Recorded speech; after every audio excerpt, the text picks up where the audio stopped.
Well, I've known His Excellency G. Parthasarathi for a very long time. He's an old friend and a good colleague also. But I say that let's avoid this point scoring and holier than thou attitude. If that's the way it is, then let's go back into history, and I'll say the Indians fomented the rebellion in former East Pakistan, and they called it was the Mukti Bahini, and they did the same in Sri Lanka. So the original sin regarding cross-border terrorism was committed by our Indian friends both in 71 and 83. But that won't get us anywhere because it will be a dialogue of the deaf. The issue is that today, the same terrorists who have struck in Mumbai, they may have struck in Pakistan earlier, and the same icon in Islamabad.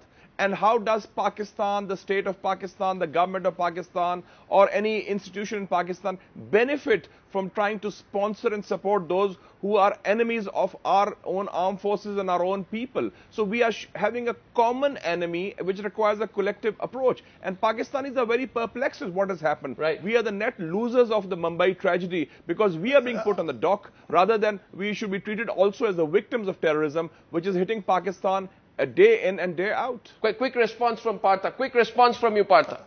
Aruna, I don't buy that.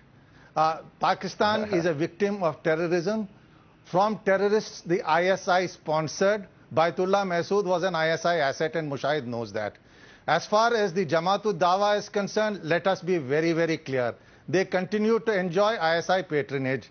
Let me tell Mushahid that the Pakistan ambassador in the United States, Hussain Haqqani, has done a long treatise on the Lashkar-e-Taiba, and I'm quoting Hussain Haqqani, their ambassador to the United States, in which he says that the Lashkar-e-Taiba is funded by Saudi money and supported by the ISI. Hussain Haqqani also says the Lashkar-e-Taiba's aim is not confined to Jammu and Kashmir. Yes. Its territorial aims were often stated extend up to Hyderabad, Junagadh, and in fact the whole of India. Yeah. Moreover, let's be very, very clear. Hafiz Muhammad Saeed is a self-confessed terrorist. He confirmed in public in Lahore at a conference attended by leading Islamic leaders like Qazi Hussain Ahmed and Maulana Fazlur Rahman that he was responsible for the attack on the Red Fort in Delhi. Yes. He proudly proclaimed that he unfurled the green flag of Islam on Red Fort.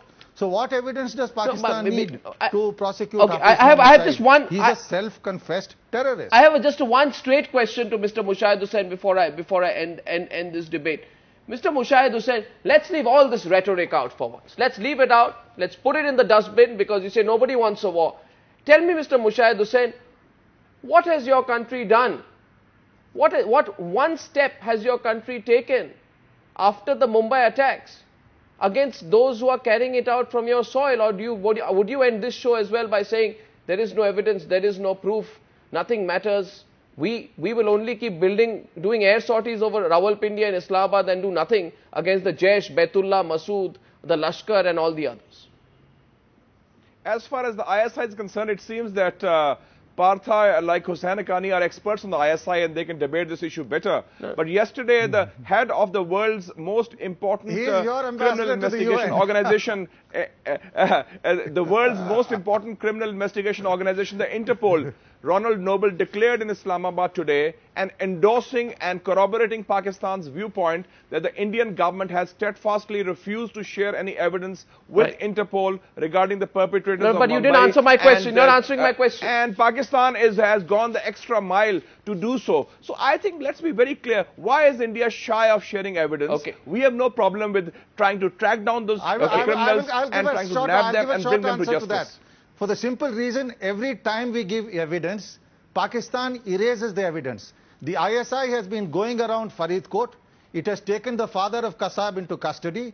They have gone around, we know, in Sialkot, in Dera Ismail Khan, in Rawalpur, wiping out all evidence of the presence of the remaining 9 whose bodies they refuse to accept. Okay. We are not going to get a conclusion on this. Partha, you are an expert in propaganda. I think let's talk on facts. Let's forget fiction for a change. It's too important an issue to score propaganda points. Okay, gentlemen, I'm so out of time. I know we would love to carry this on, but Mushahid and Hussain and G. Parthasarathi, all we'll say at the very end, let's keep the dialogue going. The dialogue going to stop the war. Thank you very much for joining us. That's it on Newshour Tonight. Goodbye. Thank you.